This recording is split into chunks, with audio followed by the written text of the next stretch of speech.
기원하고 축복합니다.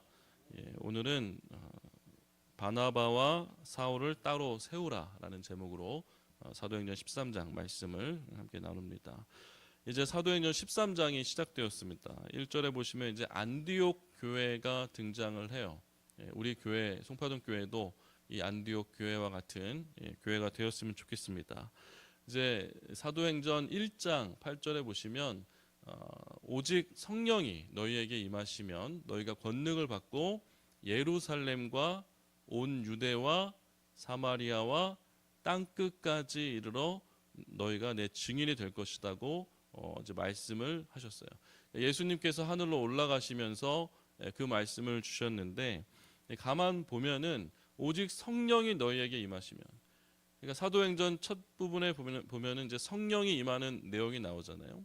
성령이 임하고 나니까 이제 예루살렘 성전을 중심으로 미문 앞에 앉은뱅이가 나음을 받고, 그래서 그가 성전 안에서 예수 그리스도를 증거하고 예수 그리스도가 구원자요 부활하신 자라는 것을 그가 선포할 때 그 성전을 중심으로, 예루살렘 성전을 중심으로 하나님을 믿는 자들이 이제 늘어났던 거죠. 그리고 나서 7장에 스데반 집사가 순교하고 나서 이제 어떻게 됩니까? 유대와 사마리아 지역으로 사람들이 흩어지잖아요. 그래서 예루살렘과 온 유대와 사마리아와 이제 뭐만 남았습니까?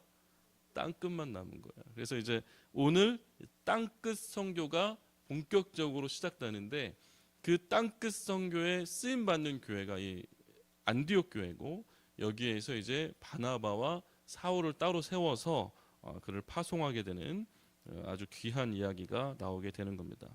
그래서 1절 말씀 한번 같이 읽어보겠습니다. 1절 말씀 시작. 교회에 선지자들과 교사들이 있으니 곧 바나바와 니게르라 하는 시므온과 구레네 사람 루기오와 분봉왕 헤롯의 맏동생 마나엔과 및 사울이라.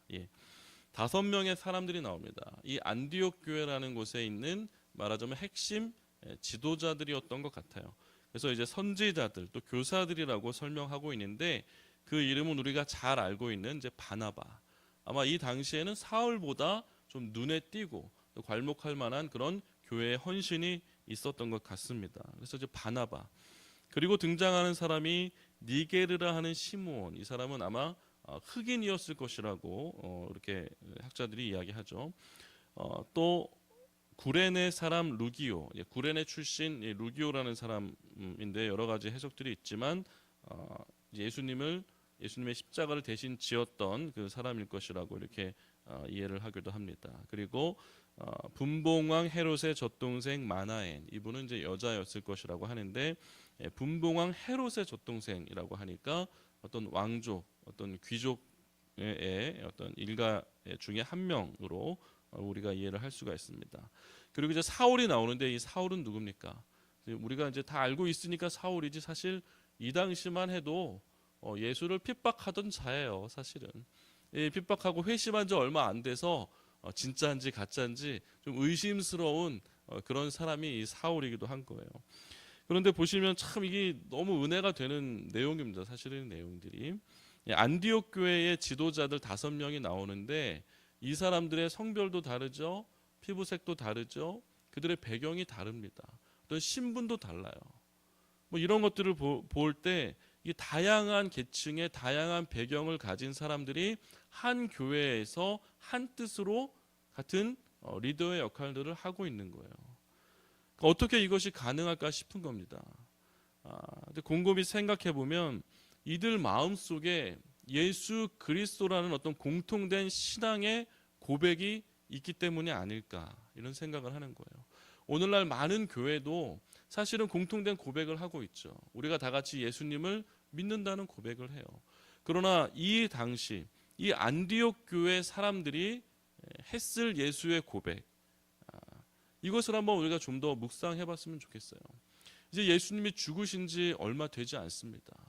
실제로 예수님이 죽으신 그 모습을 본 사람도 있고, 예수님의 십자가를 대신 지고 간 사람도 있고, 그 죽으시는 처참한 모습을 눈앞에 목격했는데 그 예수가 살아난 것을 보고 또 승천한 것을 보고 성령 강림의 사건들을 다 눈으로 똑똑히 지켜보고 나서 고백하는 그 예수의 고백은 정말 각지에서 다양한 배경을 두고 모인 사람들조차도 그 고백 하나로 한 형제요 자매가 되고 한 가족이 되기에 충분한 그런 믿음의 신앙 고백이었다는 겁니다. 그래서 이 예수의 신앙 고백이 있는 곳에는 분열이 있는 것이 아니라 오히려 사랑과 화합이 있고 하나됨이 있는 거예요. 아무쪼록 우리 송파동교회도 이 같은 고백 안에 서로 하나 되고 화합할 수 있는 하나님이 기뻐하시는 교회가 될 수 있기를 주님의 이름으로 축복합니다. 예. 그래서 2절과 3절에 또 보시면 참 여기에도 놀라운 어떤 그 신앙의 원리들이 감추어져 있습니다. 그래서 2절에 보니까 주를 섬겨 금식할 때에 이 사람들이 이제 금식을 열심히 했나 봐요. 금식이 신앙의 유익이 되죠. 이것을 어떤 율법적으로 다른 사람들을 판단하고 뭐 나를 자랑하고 이런 데 사용될 것은 아닙니다. 그러나 금식이 분명히 신앙의 유익이 되는 것은 맞아요. 모세도 금식했고, 그렇죠? 또 에스더도 금식했고, 또 다니엘도 금식했고, 느헤미야도 금식했고, 성경에 보면 금식한 사람들이 꽤 많습니다. 그러나 그것이 어떤 율법적으로 비교할 수 있는 건 아니지만 신앙의 유익에 도움이 되는 것은 맞습니다. 근데 그들이 금식을 하고 있었어요. 그런데 그때에 성령이 이르되 내가 불러 시키는 일을 위하여 바나바와 사울을 따로 세우라 하는 겁니다. 이제 바나바와 사울을 따로 세우라는 거예요. 지금 이 교회에 가장 쓰임이 있는 사람 5명이 있는데 그 중에 2명을 따로 세우라는 거예요. 그러니까 교회로서는 사실 이것이 부담스러운 일입니다. 오늘날 우리 교회도 어떤 선교사를 파송하라고 한다면 우리 교회에서 우리 교회의 자비량으로 선교사를 세우라고 하면 이것은 사실 교회에 그대로 다 부담이 있는 거예요. 이거 쉬운 일은 아닙니다. 아마 그래서 더 기도를 했는지도 모르겠어요. 그래서 3절에 보니까 이에 금식하여 기도하고 이렇게 합니다. 아마 그 금식하고 기도하는 중에 성령의 음성을 듣고 그들이 도대체 왜 따로 세우라고 하는지 그것을 더 상세히 묻기 위하여 금식하여 합심하여 기도했던 것 같아요. 근데 그때에 하나님께서 더 지혜를 주셔가지고 이들을 안수하여 선교사로 파송하는, 그러니까 땅끝을 위한 선교로 이들을 보내기로 교회가 작정을 하는 것이죠. 우리의 신앙도 마찬가지입니다. 우리도 어떤 기도의 농도를 높이기 위해서 금식이 필요합니다. 요즘 그냥 먹기 바쁘잖아요. 그렇죠? 막 먹방하고 저도 사실은 먹는 걸 굉장히 좋아하는데 먹기 바쁘잖아요. 얼마나 세상에 먹는 게 많고 또 맛있는 게 많습니까? 그런데 그렇게 우리가 원하는 것들을 자꾸 채워내는 것이 아니라 그것을 끊어내고 또 충분히 먹을 수도 있지만 얼마든지 내가 취할 수도 있지만 그것들을 절제함으로 누구를 의지한다는 고백입니까? 이 금식이라는 것은 내가 내 생명에 유익을 주는 어떤 음식을 내가 단절시키고 오직 나의 생명의 근원 대신 하나님을 내가 의지하겠습니다. 오직 하나님 당신만이 나의 주인이십니다라는 그 처절한 고백이 이 금식 가운데 있을 것이라 생각을 합니다. 그래서 금식하여 기도하는 게 얼마나 좋은지 모르겠어요. 그리고 여기서의 기도는 이 골방의 기도가 아니라 소위 말하는 이제 다락방의 기도인 거죠. 혼자 조용한 곳에 숨어서 기도하는 것이 아니라 이렇게 한 공간에 같이 모여서 서로를 위해서 교회를 위해 공통된 기도의 제목을 놓고 같이 뜨겁게 기도하는 거예요. 다락방에 다 모여서 기도하는 거예요. 그런 중에 하나님께서 성령으로 임하시고 그런 중에 하나님께서 이 교회와 공동체를 성령이 기뻐하시는 모습으로 이끌어 가시는 겁니다.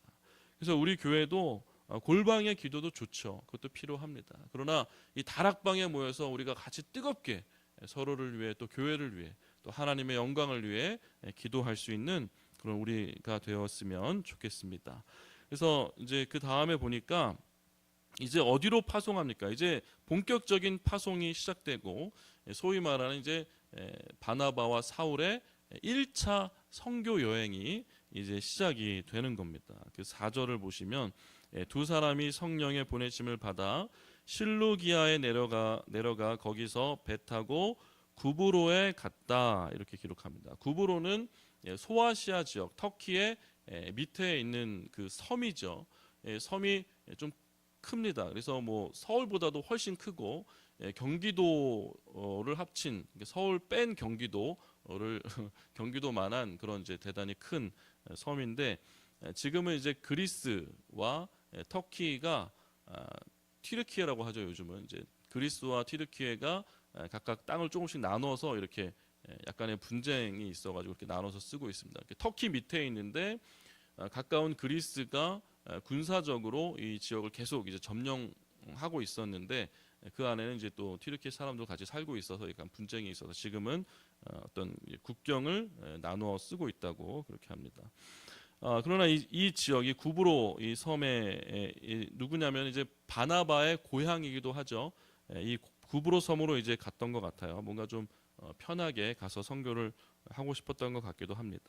그래서 5절에 살라미에 이르러 하나님의 말씀을 유대인 여러 회당에서 전할세. 그러니까 유대인의 여러 회당들이 이미 이 지역에도 있었다는 거예요. 근데 그때에 요한을 수행원으로 두었더라. 이 요한은 누굽니까? 요한은 누구예요? 마태, 마가, 누가, 요한복음의 그 요한복음의 요한이 아니라 그렇죠? 마가복음의 요한이죠. 마가 요한. 그래서 이제 그 앞장에 보시면 어제 나눴던 말씀 중에서도 이 마가 요한의 어머니의 그 집에서 다락방에서 함께 모여 기도할 때에 베드로가 찾아왔었는데 아마 좀 부유했던 집안의 아들이었던 것 같아요. 그런데 이 사람이 지금 뭐 하고 있냐면 소위 말하는 시다 하고 있는 거예요. 시다.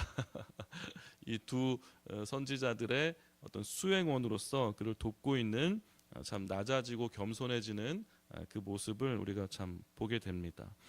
그리고 와서 이제 온 이제 섬 가운데 이렇게 지나게 되는 거예요.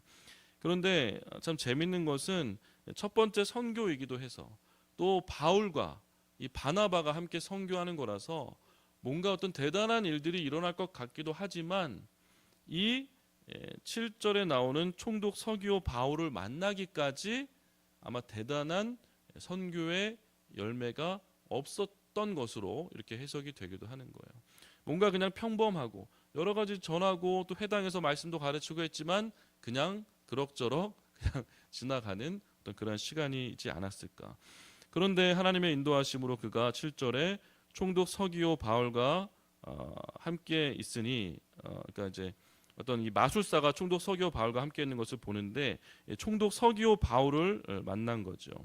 근데 바울은 지혜 있는 사람이라 이 총독 서기오 바울은 지혜가 있는 사람이었던 것 같아요. 그래서 바나바와 사울을 불러서 하나님의 말씀을 듣고자 했습니다. 바나바와 사울이 뭔가 평범해 보이지 않았나 봐요. 그래서 그들이 전하는 하나님, 그들이 전하는 예수님, 그분이 누군지 궁금해진 것 같아요. 그래서 그 말씀을 듣고 싶어서 그들을 초대하고 또 이야기를 청하였는데 그 옆에 이제 이 마술사가 있었던 거죠. 마술사가 이제 바예수라는 사람인데 이 사람이 방해를 하는 겁니다. 그러니까 총독 서기오 바울이 어느 사회적인 지위가 있으니까 그 당시 사회적인 지위가 있는 사람들은 항상 술사들을 데리고 다녔잖아요. 뭐 그런 역할을 했던 사람인 것 같아요. 어떤 정신적인 영향을 꽤 미쳤던 그런 마술사였으리라 생각을 합니다. 그런데 8절에 보니까 이 마술사 엘루마는 이 이름을 번역하면 마술사라 그들을 대적하여 총독으로 믿지 못하게 힘쓰니. 그러니까 이 사람이 어떤 일을 하냐면 총독으로 하여금 믿지 못하게 힘쓰는 일을 하는 겁니다. 총독으로 하여금 믿지 못하게 힘쓰는 거예요. 참 이 말씀을 묵상하다 보면 무슨 생각이 드냐면 이 총독 서기오 바울이 왜 이 마술사를 옆에 두었을까를 먼저 생각을 해보세요. 뭔가 자기가 스스로 판단하기에 불안하고 또 부족하다 느끼고 뭔가 어떤 두려움이 자기를 계속 엄습하는 것이 있기 때문에 이 마술사의 도움을 받고 있었던 거죠. 그러니까 마술사를 의존하고 있는 거예요. 어떤 정신적으로나 또 크게는 영적으로 의존하고 있는 것입니다. 그래서 결국 그 사람이 하는 일이 무엇이냐면 하나님의 말씀을 청하여 듣고자 하지만 그것을 방해하는 일을 하는 거예요. 이것이 주는 영적인 의미가 있죠. 우리가 주변에 두고 있는 어떤 사람들, 우리가 주변에 의지하고 우리가 주변에 가까이 하고 싶은 그 무엇들, 뭐 자녀가 될 수 있고 남편이 될 수 있고 아내가 될 수 있고 또 부모님이 될 수도 있고 어떤 나의 직업이 될 수도 있고 물질적인 것이 될 수 있고 뭐 여러 가지 모든 것이 다 될 수 있습니다. 내가 어쨌든 가까이 두고 싶고 나의 불안을 해소하고 내가 두려울 때 의지할 수 있는 어떤 그런 존재들, 이 존재들이 결국 하나님의 말씀을 바로 듣는 것을 오히려 해방할 수도 있다는 거예요. 지금 그런 일들을 하고 있는 거죠. 근데 바울은 성령이 충만한 사람이었다라고 9절에 이야기합니다. 그래서 10절에 우리가 한번 같이 읽어보겠습니다. 10절 시작. 이르되 모든 거짓과 악행이 가득한 자요 마귀의 자식이요 모든 의의 원수여 주의 바른 길을 굽게 하기를 그치지 아니하겠느냐라고 꾸짖는 겁니다. 이것이 우리가 해야 될 일이죠. 우리 주변에도 이 마술사와 같은 자가 있다면 우리가 그렇게 꾸짖어야 되는 거예요. 모든 거짓과 악행이 가득한 것이 아니냐, 마귀의 자식이 아니냐, 좀 심하긴 한데 그렇죠? 또 모든 의의 원수여 또 주의 바른 길을 굽게 하기를 그치지 아니하겠느냐, 이렇게 선포하여 쫓아내야 되는 거예요. 11절에 보니까 보라 그러면서 이제 주의 손이 내 위에 있으니 내가 맹인이 되어 얼마 동안 해를 보지 못하리라 하니 안개와 어둠이 그를 덮어 이렇게 두루두루 이렇게 자기를 누가 좀 인도해 주셨으면 하면서 찾아다니는 모습을 봅니다. 그러니까 12절 한번 같이 읽어보겠습니다. 시작. 이에 총독이 그렇게 된 것을 보고 믿으며 주의 가르치심을 놀랍게 여기니라. 아멘. 그렇습니다. 그래서 우리도 또 우리의 영적인 눈을 뜨게 하는 것을 회방하고 방해하고 가로막는 그런 것들이 있다면 과감하게 그것을 향하여 예수의 이름으로 선포해야 되는 거예요. 쩔쩔매면 안 됩니다. 과감하게 선포할 때 그것보다 더 크신 하나님께서 우리의 인생을 책임지시고 인도해 주시는 거예요. 그 하나님의 손을 경험할 때 마술사고 뭐고 우리가 덜덜 벌벌 떨면서 걱정하고 근심하는 그 모든 대상들이 사실은 아무것도 아니라는 것을 비로소 깨닫게 되죠. 그래서 여기서 이 총독 서기오 바울도 완전히 눈을 떴죠. 하나님의 그 말씀을 보고 또 일어나는 이 기적들을 보며 마술사가 꼼짝 못했던 것을 보고 그가 안개와 어둠으로 가려지는 것을 보면서 내가 저 마술사의 안개와 어둠으로 내 눈이 가려져 있었구나. 그것을 깨닫고 이제 밝히 보는 놀라운 은혜가 있었던 것입니다. 말씀을 마무리합니다. 우리도 신앙생활을 하면서 우리의 신앙의 고백이 조금 더 진실해지고 조금 더 깊어지기를 간구해야 되는 거예요. 우리 안에 어떤 삶의 갈등들이 계속 일어나고 우리 공동체 안에 어떤 분쟁들이 계속 일어난다면 우리의 신앙의 고백이 정말 참된 것을 향하여 더욱더 깊은 곳으로 향하여 나아가고 있는가, 이것을 점검해 보시고 우리의 신앙의 고백이 같아지기를 기도했으면 좋겠습니다. 그리고 또 기도할 때에 금식하며 또 다락방에 모여서 뜨겁게 기도하는 우리가 될 수 있기를, 또 그럼 우리 공동체가 되고 우리 가정이 될 수 있기를 또 같이 기도하고, 또 우리 안에 이 마술사와 같은 자가 있습니까? 그러한 자가 있다면 그러한 자를 쫓아내게 해달라고 예수의 이름으로 선포하고 그를 물리치고 우리의 가려졌던 영적인 눈이 뜨여서 오직 하나님만 의지하고 오직 성령께서 이끄시는 그 길로 나아갈 수 있게 해달라고 우리가 같이 기도하며 나아갔으면 좋겠습니다. 이 시간 기도할